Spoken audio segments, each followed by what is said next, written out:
something that's been fundamentally important to you? I just think you've got to have a strategy, figure out, where do I want to be in 3 to 5 years time, and then how am I going to get there? Me, constantly maneuvering into companies where I could be more and more impactful and build a bigger name for myself, just positioning myself in a way where I was within the top handful of people in the UK that you would consider for a role where SEO is an important asset channel for them.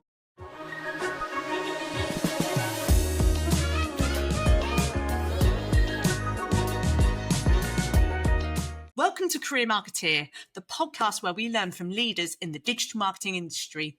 In today's episode, we're exploring the importance of building a career strategy to shape a long-term journey in marketing. I'm your host, Louise Helyer, marketing recruiter by day and podcast host by night. Today, I'm joined by Simon Schneiders, a digital agency leader known for his thoughtful approach to career growth and creating meaningful impact. We'll be talking about the choices that have shaped his career and why he prioritised what value he could bring to a business over simply chasing the highest offer. Plus, plenty of various insights and takeaways, no matter where you are in your marketing career. So I'll hand over now to Simon for a quick intro. Pleasure, Louise. Thank you for having me. Quick introduction. I'm Simon Schneiders. I'm the founder of Blu-ray, with the UK's largest specialist organic search agency. We did originally start as being a specialist SEO agency, but SEO is much broader now. So we are also involved in generative engine optimization. So that's optimizing for large language models. So more broadly, organic search as well, or wherever our customers' business can be found is where we want to make sure that they're visible. Yeah, definitely. And so let's start about you personally. So let's go back to the beginning of your career. How was it you actually were drawn into marketing? I had an unusual entry into SEO, which was not called SEO back then. We were called webmasters, but I was bartending a tiki bar in Miami, Florida, and I overheard a conversation from someone who was rewarding their top earning affiliates with keys to brand new sports cars and taking them on a luxury cruise around the Caribbean. It turned out this was a casino operator, and he was taking his highest earning affiliates out on a cruise. And I just figured there's probably nothing that these guys are doing that I couldn't do. And they seem to be very financially successful, know how to build a website. And back then we used to build websites in Notepad. So you had to know how to code to some degree. But I then started to dig into a little bit more about affiliate marketing.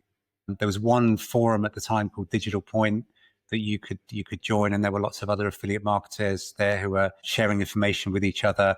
And then the biggest casino affiliate meetup was in Miami, Florida, which was perfect. So I'd go there and network and meet other affiliate marketeers and hang out with them, play some cards, and got to learn a lot more about what they were doing and how they were doing it as well.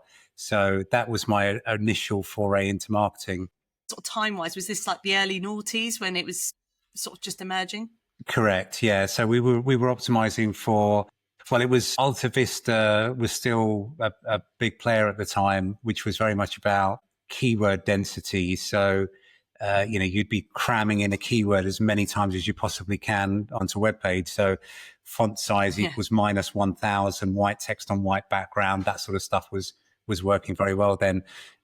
Google had come along and they had this PageRank algorithm, which rewarded sites that were very well linked to, and to a very large degree at that time, we were artificially inflating our backlink profiles to be more popular in the eyes of Google. So back then it was the Wild West. The algorithms were really in their infancy. And to some degree, we've always been playing in sort of Google's technology curve as SEOs.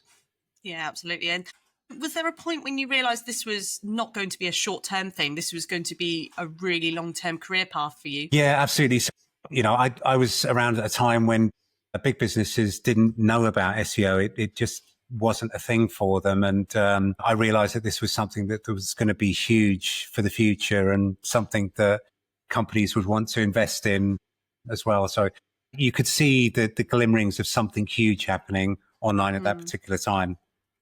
Nice. So really sort of at the beginning of your career, what key decisions did you make that really helped shape your career early on? I think key decisions were to be quite deliberate about the kind of companies that I wanted to go and work for. I would always take the time to make sure that if I was prospecting a company for a role, that there was a clear line of sight, at least for me, on can I move the needle on this business? So can I see a clear pathway to really maneuvering this site's traffic exponentially? If I couldn't see that, then I just wouldn't entertain going off and working for them. I think other key decisions as well is often, particularly with SEO, the role is misunderstood. It's still today misunderstood in lots of organizations. Like, does it sit as a marketing role? Is it more technical?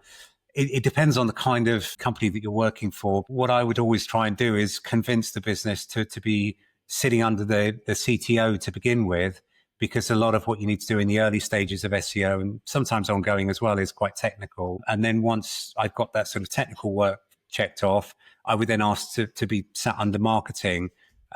So you have to be very deliberate about what you're doing if you want to move the needle for a business. I've certainly seen that, websites were typically managed by, say, like the IT manager of a company, but now it fundamentally sits with the head of marketing, typically. Correct. And again, it depends. If you've got what's called large scale websites, so sites typically over 1 million pages that you want indexed, that's where it tends to be more of a technical function. So pages that are programmatically or procedurally created, sites like Zoopla, for instance, that's where technical is probably about 80% of your role, if not more, is focused on the technical side of things. So really, you need to be incredibly close to the development team.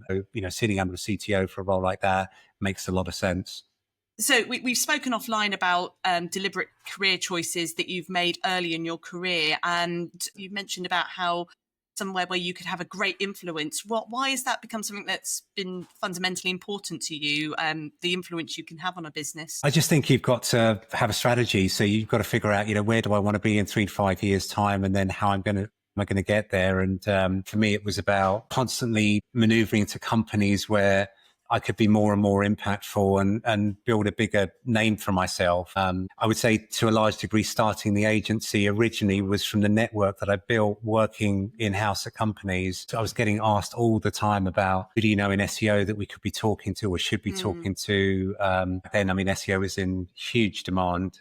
You could, really command some quite eye-watering salaries as well. I think it's about, well, for me anyway, just positioning myself in a way where I was within the top handful of people in the UK that you would consider for a role where SEO is an important asset channel for them. Definitely. Because you've worked at some really household name brands in your career, especially starting your career out internally. Have there been moments where you were almost at a crossroads, where you were being pulled in 2 directions, and what kind of influence helped you influence the choice you made and which company you would progress to next? Yeah, there's certainly cases where I've been offered roles where there was a huge salary increase, but again, it's about being strategic, and I couldn't see any way to maneuver those businesses. Once you've been doing this for sort of 20, 30 years, you can look at a website and immediately assess what's the opportunity here without needing any real data to back that up. So with a quick scan of a website, I can quickly tell there is or isn't an opportunity here. And if there wasn't the opportunity, I just wouldn't take the role. If you're joining a business where you can almost recognise that there's going to be little impact or contribution you can make, would you be sensing, I personally might be sensing, that surely this role is going to be made redundant soon? It may be offering a great salary, but if I'm not contributing as much as I'd like, or the business is soon going to recognise this. Was that something you would identify early? It wasn't necessarily that. I wasn't sort of thinking about, whether the role would still exist in a year or 2 from now. But it was more about, can I move the needle here? And so there was that initial, can I move the needle here? And then it would take a much deeper inspection of the business. So, you've got to ask probing questions like, if I were to take a role, how much of development resource would be allocated to me? And if there was no answer to that or zero, again, that wouldn't be a role that I could possibly take, because you need the resource to be able to execute on your role. And so I was very sort of deliberate, cautious, planned about the kind of companies that I would go on to. But I wasn't necessarily thinking about whether a role would exist for me in the future. I know that if I was going to join a company and there was that clear opportunity for me and the resource was available, then the rest was easy. Yeah, of course. So say if there's somebody listening to this now who's maybe at a similar kind of crossroads who has maybe been approached about two roles, one maybe offering a lot more money, but they can already see, maybe they're being headhunted for a role where the money's great, but maybe the opportunity for growth isn't there. What would you advise in that situation? Just turn it down. Go for the one that you can build a name off the back of, because it's a very small world in digital marketing, despite the thousands of people that you see on LinkedIn. You live or die by reputation. And to a large degree, as a brand that's in the agency space, we live and die by reputation as well. So I do get asked all the time, how is it you manage to continue to grow the business and win so much business as well? And it's just because we do a bloody good job. There's an incredible team here who are the very best in the industry. And we just get referred to more customers by happy customers. So it's happy customers referring more happy customers. It's not rocket science. Yeah, absolutely.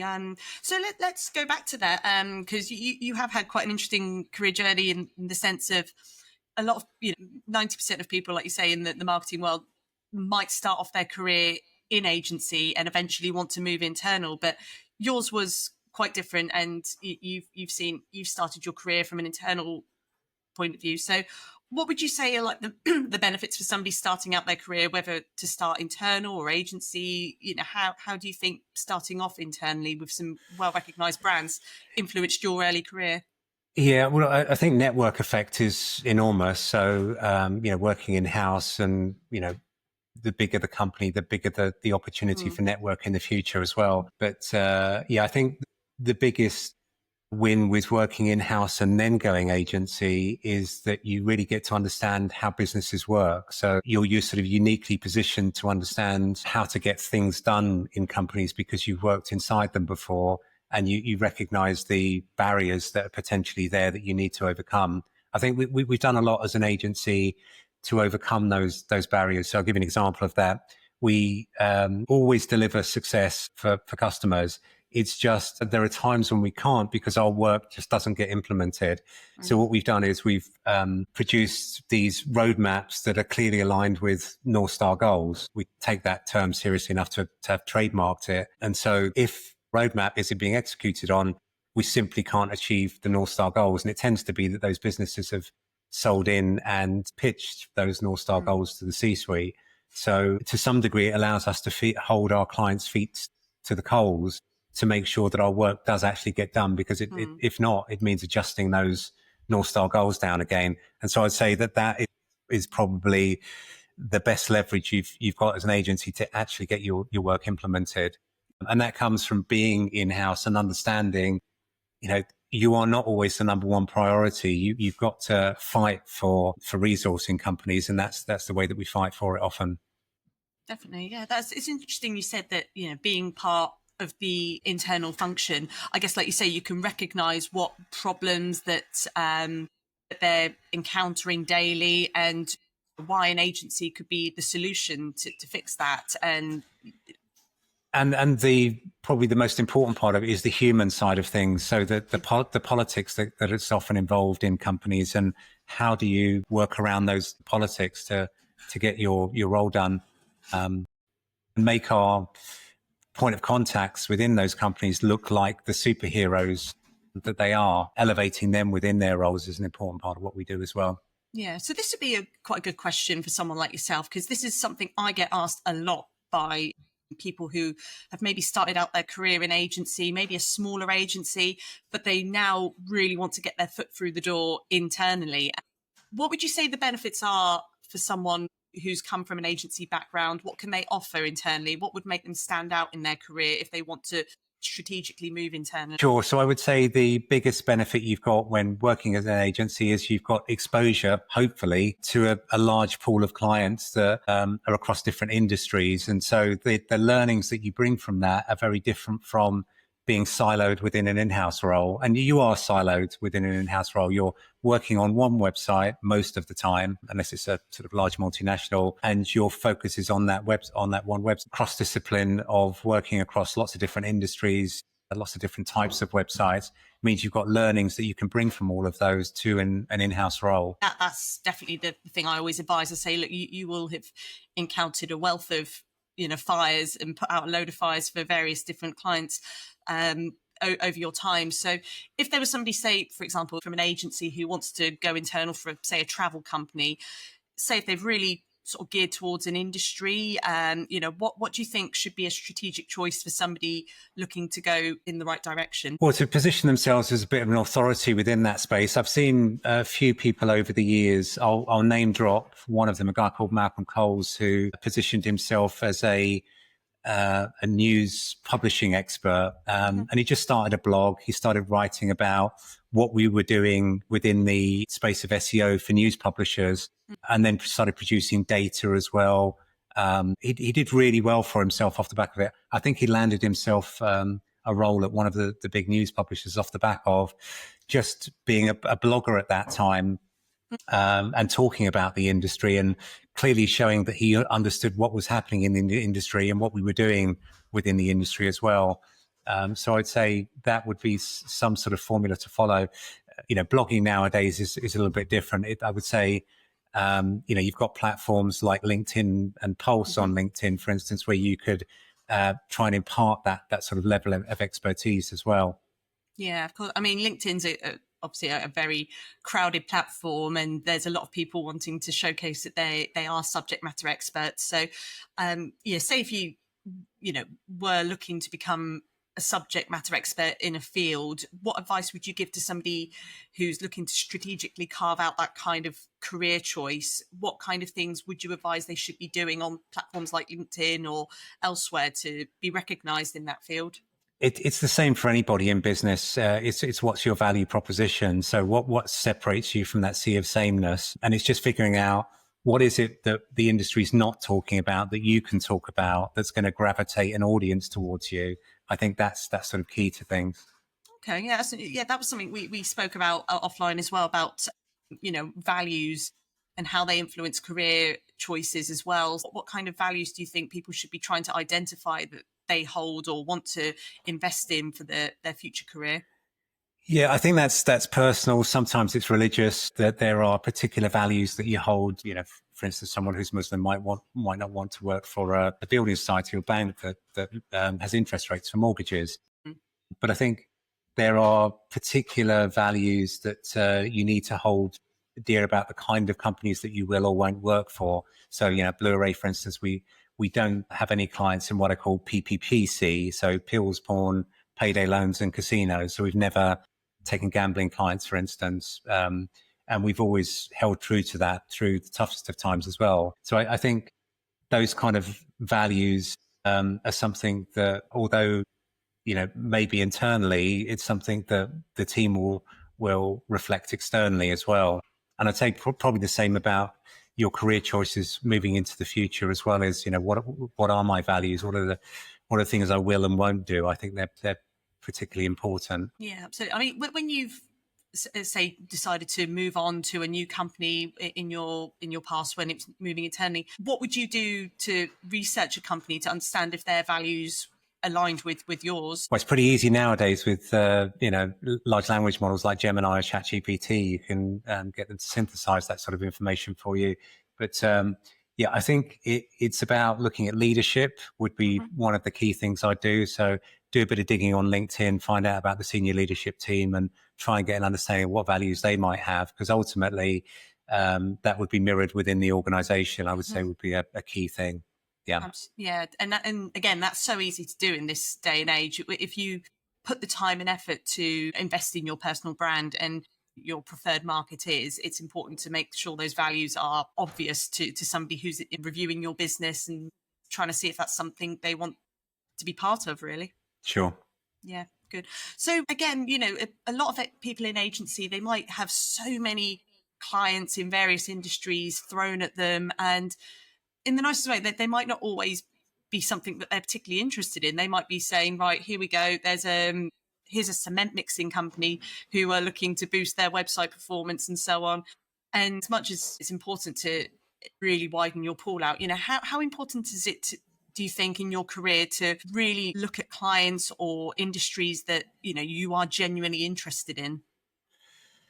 It's definitely helpful. I mean, you've got to be passionate about what you're doing. And if your passion isn't concrete, then it just isn't. And perhaps somebody else in the agency is passionate about concrete. Yeah. You never know. But yeah, I mean, hopefully you're working for an agency where you can say no to particular clients. So I would expect that to be kind of a minimum at most agencies, is you'd be able to turn down specific clients.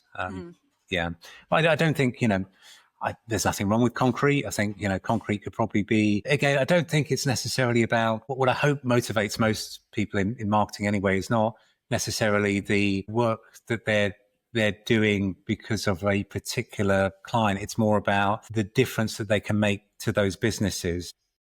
So it's always the most rewarding thing for me when you take on a new customer 6 months later, that as a result of the work that you've been doing with them, they've started to hire an additional 10, 50, 100 people.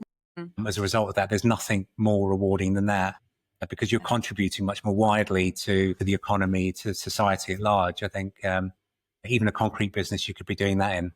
Yeah, I think that's an interesting point, because, again, this goes back to, strategically choosing, say if it's an agency you're working in, but thinking about the kind of impact you have. Because funny enough, I do work with a digital agency who their kind of ethos is that we only work with SMEs. We're not interested in working with the big brands, the big corporates, quite frankly, because they don't feel fulfilled in the work they're delivering. They feel like they're making a small dent for an already established brand. So, and again, some people come to me and they say they want to work with agencies who work with like Gymshark and Virgin Holidays and this and that. They want to work with the cool, attractive brands. But if you're trying to really enhance your career and be that kind of problem solver, do you think that somebody who would have as much impact with an agency who deal with those kind of clients, or should they be working with a smaller agency who are, work with SMEs and have a bigger influence? I think it doesn't necessarily matter too much if you're at the very beginnings of your career. You've got to cut your teeth somewhere. And, if your longer term ambitions are to work for larger companies and, more complex challenges, certainly, working with those smaller businesses, I think that the most important side of SEO today is the human relationship side of things. Particularly as more and more of what we do becomes automated as well. You'll get to build and understand relationships. And that's the most important thing you can do when building a career. There's no hiding behind spreadsheets anymore and blinding people with data. You've got to be working on the relationship side of things, because ultimately humans buy from humans, or prefer to buy from humans, and certainly get their consultancy from humans as well. So I would say, more than anything else within this particular industry and most of marketing as well, and most of the roles there, is about building your ability to connect with other humans. Definitely. So when you were working internally and acting as like head of SEO, were you engaging with external agencies as well who were offering that support? Yeah, I mean, that was my impetus to really start the agency. Was I thought, well, if at the time we'd hired what was supposed to be the best agency in the UK, and I thought, well, if this is the best, I can't really get this wrong, if this is the best there is. So that was more of the sort of impetus to start the agency, was working with agencies and going, this is pretty broken. I think I can fix this. Okay, that's interesting. So was that a big trigger which influenced you to start that agency then? Yeah, I mean, there was two triggers. That was one of them. And then the other one was that I was just getting requests all the time to do consultancy work on the side. And I just, didn't have the time to do that. So I had to make that leap of faith and go, look, if I was to do this, would you be willing to sign a 1-year contract with me? Everybody said yes. And so that then started the agency. Oh, amazing. And how long, planning wise, how long did it take you to put this sort of dream into a reality and take that leap? Not very long. It was a quick conversation with my then wife of, I'm going to do this. Is this okay? She's like, yep, sure. So, okay, I'm going to do it. And it was sort of I got a website spun up in about, an hour, and we were up and running from there. Yeah. No, nice. And in that sort of early sort of career, again, was it sort of going back to the network you've built over that? Yeah, 100%. It was all people who had worked with me at some stage in the past and then moved on to other organizations, and they were desperate to try and find someone to help on the SEO side of things. coming to me for it. So yeah, it was just all network in the initial days. I can talk a little bit about how you grow beyond network as well. And we were very deliberate about that. So I was very focused on the startup and scale up scene in the UK, hanging out at places like Tech Nation, doing office hours and talks at places like that. And that the idea being that startups and scale ups grow. Well, you hopefully, if you're doing a job right, they're going to be growing and you'll grow with them. But also, it was about that network effect again of, people who work in startups. The growth hacker at a startup today is likely to be the CMO of an incumbent business in the future. So it was all about sort of sowing seeds within that particular industry, the startup and scale up industry anyway.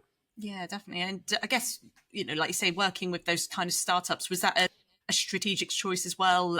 Thinking about, I'm an agency, a new agency on the scene. Again, I want to make a big impact to up and coming similar companies as well. Correct. They all talk to each other. They're all networked. They all have a Slack channel where the VC organizes it, and the VC has other startups in the portfolio that are also, reading and watching what happens in there. So it's a big network effect when you're in that particular space. It used to be very easy. Like I say, you could go to a startup space in central London, do a few office hours talks, and you could win 3 or 4 customers off the back of that. Yeah, so it's really about getting yourself out there and identifying yourself. I'm a startup as well. Literally beating the streets. Just go out there, assuming you know what you're talking about, handing out some good advice quite freely and openly. And, if it starts to look a little bit too painful for a prospect, then them turning into a customer for you. Yeah, of course. I mean, things are so different now. If somebody, approaches you and so on, or say if you meet someone at an event, it's not difficult to then go and do a bit of background research online and Google them and so on, and really find out how genuine this is. And is this somebody I want to trust, a new startup business? So again, if somebody, say, for example, could be looking to maybe start up as a freelancer or maybe start their own agency, it's again going back to the importance of social proofing yourself now. If you were doing exactly the same thing today, how much would you invest in social proofing yourself as much as going out in person and meeting people? I think the most important thing is if you're working freelance or just beginning to start an agency is new business generation. It's like the most important thing you need to focus on is consistently having a pipeline that you're building, and you've got to really you've got to go above and beyond. So, back when I was starting out the agency, I would identify a prospect and then go and book a ticket to listen to them talk, so I could then grab them afterwards and pitch to them. It would be that kind of thing. Like you've got to go above and beyond. Putting yourself on Upwork and hoping that business is going to flow in for you. I mean, good luck with that, but so's everybody else, right? So how are you going to stand out? Absolutely. So now the sort of business is obviously a lot more established and you're a recognized brand. How do you share your market insights to show prospective new clients, customers, staff, that you're should be a go-to agency to partner with? Yeah, so we do publish white papers, for instance, and we do specific outreach around white papers. That would be one way. I maintain a very active LinkedIn profile. The team are also working on their personal branding as well. So they're producing content that's published on LinkedIn, published on the website as well. So I think it's a multifaceted approach to it. That's one element of what we do anyway. There's quite a bit more to it. Yeah, I would say if one way to perhaps help with getting social media up and running is to have someone or someone in an organization you're working with interview you, trying to get someone to elicit the good content out of you and then use that to sort of push out over time. So most personal branding agencies, that's what they do, by the way. They just sort of interview you for an hour and then take out key segments and use that for pushing out on socials. Yeah. But I think to some degree you can do that to yourself. Yeah. Yeah, definitely. I mean, it's difficult to, tell your whole life story in like a short space of time, but yeah, it is important to do what you can and pick the highlights, I guess, essentially to sort of really grab that attention. But I remember an interesting piece you shared not too long ago. It was focused on AI, and you I remember you did a snippet of an AI model of yourself, and it was openly saying this is an AI generated version of me. Something like that, for example, you're talking about current problems and AI, and how can you be sure that what who you're speaking to is a genuine person. That for me, that was something that sort of stood out. What was the sort of inspiration to do that, and did that post have a lot of success from external markets? Yeah, it did very well for us. That one was knowing a bit of software called HeyGen, where you can create AI avatars. But I took it. Usually, it's just someone sitting in front of their webcam and then using that as training material for AI. I took it to another level and then had a professional videographer come into the business and record me. Weirdly, I was talking about the Terminator trilogy as a script for training the AI through, but then yeah, the good thing about those AI models is you can use them again and again and again. And we're thinking about using something like that for our e-learning academy called the Blu-ray Academy, where content has to be constantly updated, and getting people to re-record is quite painful. So AI avatars can work very well for that. But I think with AI, you can often be a hammer looking for nails. I think it's more about, what am I trying to build here rather than, just trying to hammer things. Yeah, absolutely. Yeah. I mean, that's another important point that we seem to always cover on this channel. And our last podcast was focused about how to kind of make sure your career isn't at threat to AI. Again, somebody who is, maybe in the digital marketing industry who can see that, the AI evolution is taking over the world, and, their roles particularly. What sort of advice would you give to somebody about how they should be strategically thinking and planning ahead for the future in their career? What should they be doing to make sure that their role is going to be safe? Yeah, as I say, from an agency perspective, the most important thing is the relationship side of things. So, the humans will continue to want to buy from humans and get their advice from humans as well. The stuff that's being produced by large language models at the moment is not particularly great, particularly in our field as well. So there's a lot of misinformation that exists on the web, and because AI can only essentially regurgitate what's already on the web, there's still that, a large degree of misinformation there. Obviously, it comes across as being confident in recommendations, but it's a lot of it is so nuanced. You've got to have a human brain to be able to deal with it. Oh, absolutely, yeah. And it's almost going through a teething evolution kind of phase. It's almost like I've heard about this whole hallucinogenic effect where AI content's reading other AI content and fabricating the truth, and you have to correct it ultimately to say no, that's not right. Sure. You have to be very clear on what answers it's giving and correct it. Yeah, I mean, I read obsessively, so I do a newsletter every Sunday at 8 p.m. that goes out to about 15,000 people in the industry. That's less about doing anything for anybody else. That's actually quite selfishly for me. So each Sunday I have to sit down for 2 hours, digest all of the news, commit it to memory, and then have these historical points of reference that I can just go back to when I'm making recommendations to customers, etc. And it's something that the whole agency gathers around every Monday for our all hands as well. We just go through the newsletter, discuss, what's happening in the world of search, etc. We're not using large language models to, figure out, what's going on in the news. We're reading it, digesting it, forming our own opinions based on historical reference points as well, because you have to do that. Yeah, absolutely. So nothing AI generated. It all comes from what goes in here. And yeah, because you've got to apply critical thinking to it as well. Yeah. It doesn't work otherwise. Yeah, absolutely. And going back, you mentioned about obviously the Blu-ray Academy. Again, another creation of yours. So, what was it that inspired you to put that together as well as the agency? Well, it was designed to elevate the industry. So the academy was there to sort of set a benchmark for this is the education that we're providing in-house to our team, and is created by our team as well. And we're externalizing this and making it freely available to help other agencies just elevate the level of consultancy that they're delivering as well. I think that was the primary motivator. At the time, certainly, we were seeing the outputs from some other agencies and being horrified at some of the recommendations. So, yeah, the idea was to just try and elevate the industry, and by doing that to some degree, elevating ourselves through the process. Yeah, absolutely. And again, how long did it take you to create that and make it live and accessible? Yeah, it was a good 6 months intensive project. It was done with a project manager as well, who was very disciplined about making sure that everybody's content was on point, and that he was organising and collating all of that information as well. So it was a huge amount of heavy lifting to get that up and running. Yeah, absolutely. And what's the best return been for that? Has it been the external help you provided, or the support it's given your own staff and agency? It's multifaceted. So, brand, it's done wonders for our brand.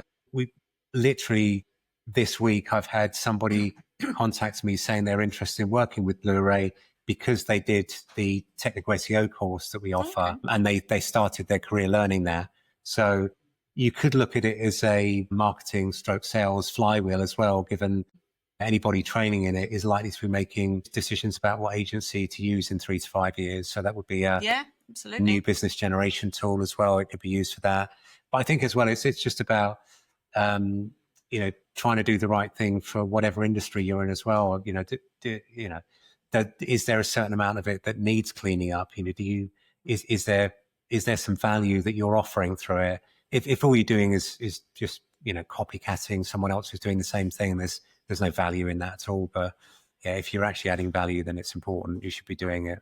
Yeah, definitely. I can't think of another agency that do anything similar. And I mean, there's obviously events like Brighton SEO where there's learning opportunities. And, again, it depends on where you're at in your career. If you're already really established and looking to, just enhance on that, or if you're somebody, like you say, starting at the very beginning who, wants to learn technical SEO, and then fast forward a few years later, I'm guessing, and they've come back round to ask for your support and partner together. Yeah, I mean, there's nothing like just cutting your teeth with your own website. So it's so easy nowadays as well. Like I say, I used to build websites in Notepad. And so, you've got tools like Wix, for instance, which you can get a e-commerce website up and running as soon as, very, very quickly. You can get your inventory from Temu, for instance.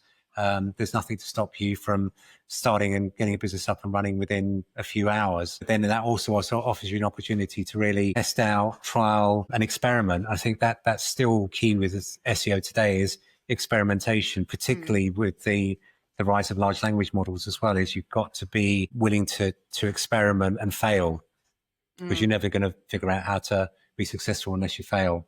So have a platform that you can fail on is really important.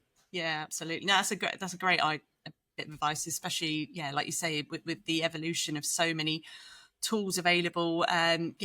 Experiment, get it right, and then apply it to your own clients, your own company. So yeah, that's great. I mean, I think it's to sort of wrap it up. I mean, if you talking about, going back to the main theme, which is, building that kind of strategic career. I mean, sort of 2 questions for you, for somebody who is maybe about to launch their digital marketing career, or even somebody who has had another career and is maybe looking to move into marketing, what advice would you give them to how they should be mapping out a strategic career plan if they're starting out? Yeah, just have a vision for where you want to be. So where do you expect to be in 3 to 5 years, and then work backwards from there.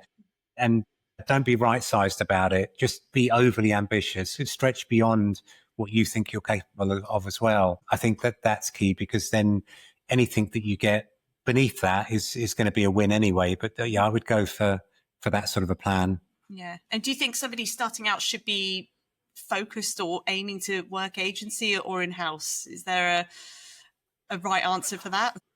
There isn't, because at some stage you're going to need to do both. But I would say starting out, it doesn't really matter too much at all. If you're just starting out, make sure that you're going to be working with someone who can offer you mentorship.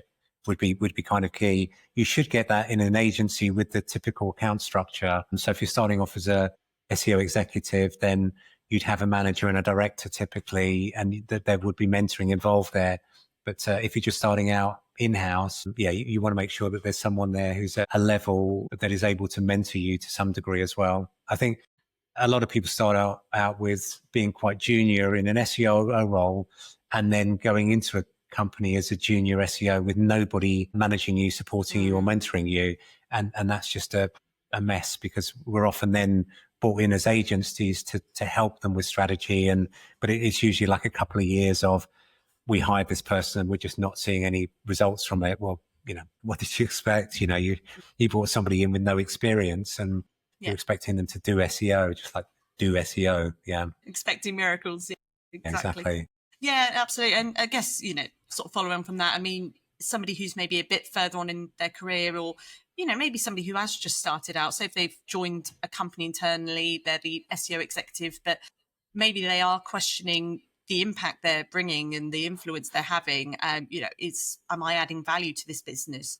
So somebody maybe sort of mid-career or thinking about that next move, what advice would you give to them about how they should be evaluating their future, their next move? What would your starting point be? Well, I'd hope they were humble enough to say, is it me? Am I just not looking at the right things here? Getting the work implemented and then just reaching out and asking for help. Most people in the SEO industry are very forthcoming with offering their time to talk to people. Definitely. And so just reach out and sort of say, can you do it? Any chance you can just have how's my driving check? Sometimes we're brought in quite formally on that basis. So even by SEO people, so, head of SEO at a particular company goes, I just want somebody to check my driving and make sure that I've left no stone unturned. And we do that on a very regular basis. But, if somebody were to reach out to me on LinkedIn and sort of ask that sort of thing, I'd happily offer them some free advice if I thought it was helpful. Yeah, brilliant. So essentially, always feel free to reach out to people that you recognize in the industry for support.